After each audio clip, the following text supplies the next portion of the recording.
Weber and Rinne test, clinical examination Part 2. How do we elicit bone conduction? Well, with the bone conduction, so what you will do is you'll put it below the ear on the mastoid. Now when you put, of course, tap it, makes sure vibrates, then you put it behind the ear on mastoid, and now what it will do is a patient will hear.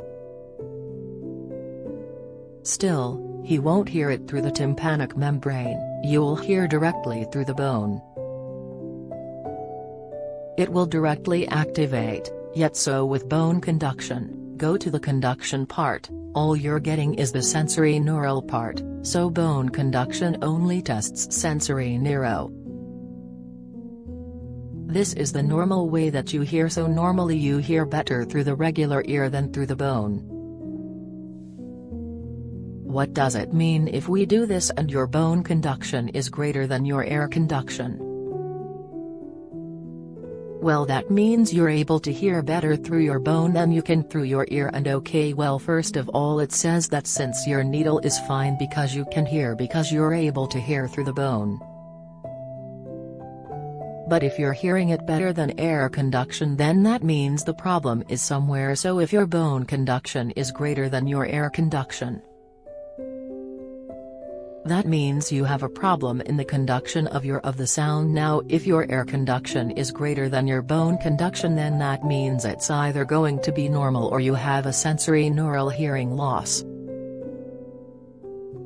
Because remember, bone conduction also requires sensor in your activation, so if that's bad, then both bone conduction, aeric connection would be lower, but bone conductor still should be more lower than the air conduction. So pretty much there's two options that you can have.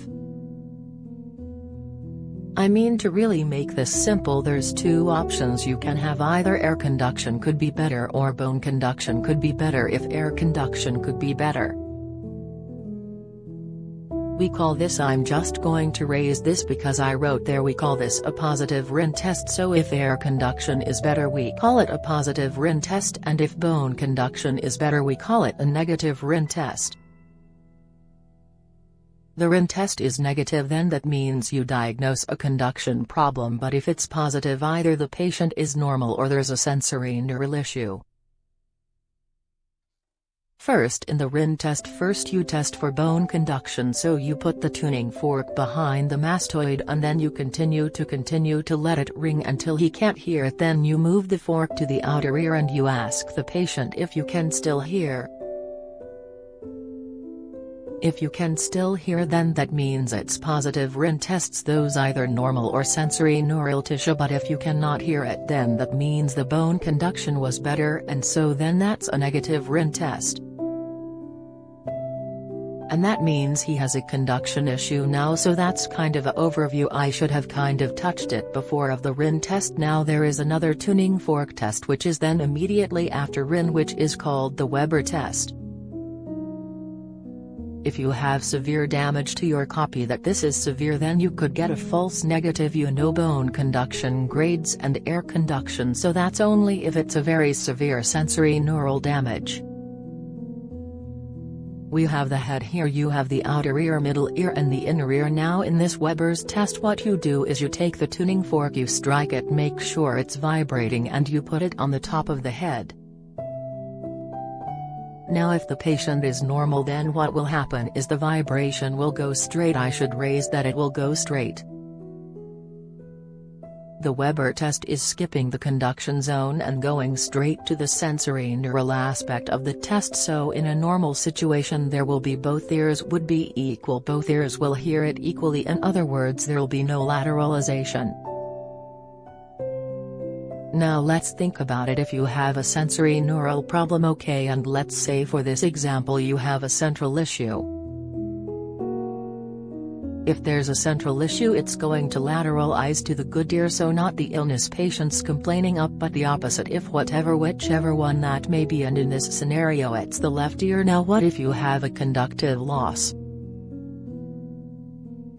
If you have a conductive hearing loss, well, this is what's going to happen. Your sensory needle is working fine, right? So you will still come down, the signal will still come down and it will reach here, but you'll hear it better on this side.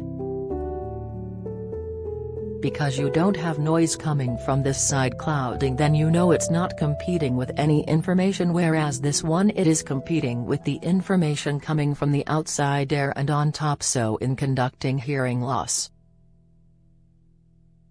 bone conduction and Schwabach's test members, well, Beck's is when you don't include the ear and the absolute bone conduction is when you to occlude to hear, and so even with drawbacks you get equal. The only difference is with a conductive hearing loss, it'll actually be lengthened. So that's a quick review of the different tuning fork tests when you're looking for distinguishing conductive hearing loss and sensory neural hearing loss. Subscribe our channel for future videos. Visit our website holisticmeaning.com for more informative articles.